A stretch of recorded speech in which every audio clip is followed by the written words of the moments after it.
Hello students, আমার চ্যানেলে তোমাদেরকে স্বাগত। শুরু করছি ক্লাস 12 থার্ড সেমিস্টারের এডুকেশনের উচ্চ মাধ্যমিক শিক্ষা সংসদ প্রদত্ত নমুনা প্রশ্নপত্র। এটি তোমাদের সামনে এখন শেয়ার করব। প্রথম থেকে শেষ পর্যন্ত ভিডিওটা দেখো, ঠিক আছে? তোমাদের আগামীকাল উচ্চ মাধ্যমিক থার্ড সেমিস্টার ক্লাস 12-এর তোমাদের এডুকেশন পরীক্ষা। তো তার আগে তোমরা এইটা একটু দেখে যাও যে ক্লাস 12 উচ্চ মাধ্যমিক শিক্ষা সংসদ থার্ড সেমিস্টারের এডুকেশনের নমুনা প্রশ্নপত্র কেমন আছে, কেমন দেওয়া আছে, সেগুলো একটু দেখে যাও। এই প্রশ্নটা তোমাদের সামনে একটু শেয়ার করছি। তো চলো শুরু করি। ক্লাসটি দেখো। বলছে দেখো, বিশ্ববিদ্যালয় শিক্ষা কমিশন গঠিত হয় ড্যাশ সালে। উত্তর 1948। বিশ্ববিদ্যালয় শিক্ষা কমিশন কর্তৃক গ্রামীণ বিশ্ববিদ্যালয়ের সুপারিশ করা হয়েছিল, এটি সত্য। আচ্ছা, মাধ্যমিক শিক্ষা কমিশনের সভাপতি ছিলেন লক্ষণস্বামী মুদালিয়ার। মাধ্যমিক শিক্ষা কমিশন অপর যে নামে পরিচিত তা হল মুদালিয়ার কমিশন। 5 নম্বর প্রশ্ন দেখো, বলছে ভারতীয় শিক্ষা কমিশন গঠিত হয় ড্যাশ সালে। 1964। ত্রিভাষা সূত্র সুপারিশ করেছিল রাধাকৃষ্ণন কমিশন। যে কমিশনের সুপারিশে অনুসারে ডায়েট প্রতিষ্ঠিত হয় তা হলো জাতীয় শিক্ষানীতি 1986। আচ্ছা, এনইপি 2020 অনুসারে নিচের কোন ধরনের কোর্স চালু করার ওপর জোর দেওয়া হয়েছে? উত্তর হবে সক্ষমতা বৃদ্ধির কোর্স। আচ্ছা, ইডব্লিউএস এর পুরো কথা কি? Economically weaker section. ভারতের প্রথম মহিলা শিক্ষিকা হলেন সাবিত্রীবাই ফুলে। আচ্ছা, নিচের কোন প্রতিষ্ঠানটি রবীন্দ্রনাথ ঠাকুর প্রতিষ্ঠা করেছিলেন? বিশ্বভারতী বিশ্ববিদ্যালয়।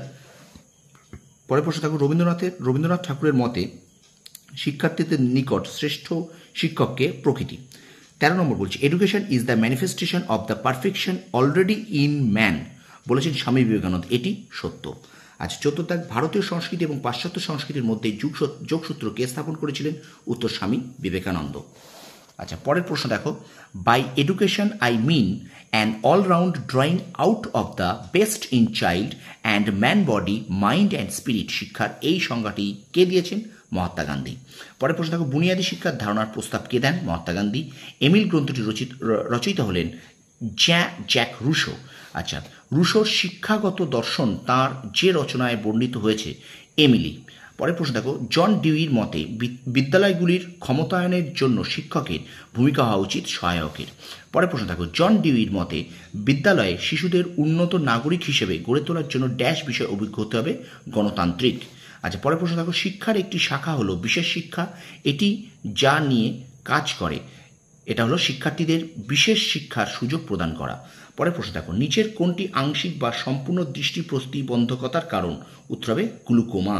পরের প্রশ্ন দেখো, বিশেষ চাহিদা সম্পন্ন শিশুদের যে ধরনের শিক্ষার ব্যবস্থা করা যেতে পারে?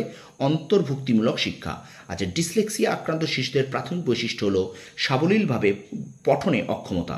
পরের প্রশ্ন, অক্ষমতা সম্পন্ন শিক্ষার্থীদের অন্তর্ভুক্তিকরণের জন্য প্রয়োজন অবৈষম্য।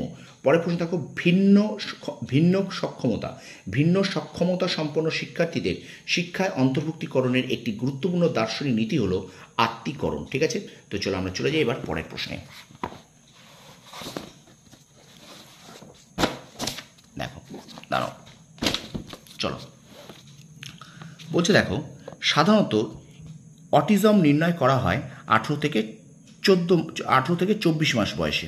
আচ্ছা, একটি অন্তর্ভুক্তিমূলক শ্রেণীকক্ষে একজন শিক্ষকের সবচেয়ে গুরুত্বপূর্ণ ভূমিকা হলো প্রত্যেক শিশু যেন তাদের অন্তর্নিহিত সম্ভাবনা উপলব্ধি করার সুযোগ পায় তা নিশ্চিত করা। পরের প্রশ্ন দেখো, ব্রেইল পদ্ধতি এবং টেপ রেকর্ডিং যাদের শিক্ষাদান পদ্ধতি হিসেবে ব্যবহার করা যেতে পারে, এটা দৃষ্টি প্রতিবন্ধী শিক্ষার্থীদের জন্য। পরের প্রশ্ন দেখো, শিখন প্রতিবন্ধী শিশুরা মানসিকভাবে প্রতিবন্ধী শিশুদের থেকে ভিন্ন কারণ? সি উত্তর হবে তারা নির্দিষ্ট একটি বিষয়ে শিখনে অক্ষম। পরের প্রশ্ন দেখো, ডেলার্স কমিশন দ্বারা প্রস্তাবিত শিক্ষার 4টি স্তম্ভের মধ্যে কোনটি সঠিক নয়? উত্তর হবে বেঁচে থাকার জন্য শিক্ষা। আচ্ছা, ভারতের প্রথম মুক্ত বিশ্ববিদ্যালয় স্থাপিত হয় ড্যাশ সালে? 1982 সালে। আচ্ছা, ডেলার্স কমিশন গঠিত হয় 1993 সালে। আচ্ছা, প্রতিষ্ঠা হবে 1982 আর এটা হবে 1993। ঠিক আছে, চলে যাই পরের প্রশ্নে। বিদ্যালয়ে এনসিসি প্রোগ্রামের মূল উদ্দেশ্য হলো সমাজ কল্যাণ। তারপর দেখো, একটি সর্বোত্তম বিদ্যালয় সংস্কৃতি যেটির দ্বারা পরিচালিত হয় না সেটি হলো সর্বোচ্চ বেতন। পরের প্রশ্ন দেখো, একটি বিদ্যালয়ের গুণগত শিক্ষার ক্ষেত্রে সবচেয়ে গুরুত্বপূর্ণ সূচক হলো শিক্ষার্থীর সাফল্যের স্তর। আচ্ছা, ইউইই সম্পূর্ণ রূপটি হলো universalization of elementary education. Universalization of elementary education. আচ্ছা, শিক্ষার অধিকার আইন পাশ হয় 2009 সালে। ইতিবাচক মনোবিজ্ঞানের উদাহরণ হলো সুখ, আনন্দ, অনুপ্রেরণা ও ভালোবাসা। আর ইউনেস্কো সম্পূর্ণ রূপটি হলো United Nations Educational, Scientific and Cultural Organization. তো এই হলো তোমাদের ক্লাস 12 থার্ড সেমিস্টারের এডুকেশন থেকে উচ্চ মাধ্যমিক শিক্ষা সংসদ প্রদত্ত নমুনা প্রশ্নপত্র। এটা তোমাদের সামনে শেয়ার করলাম।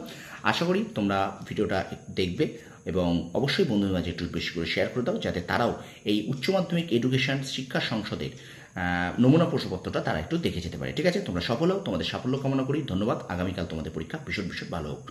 ধন্যবাদ।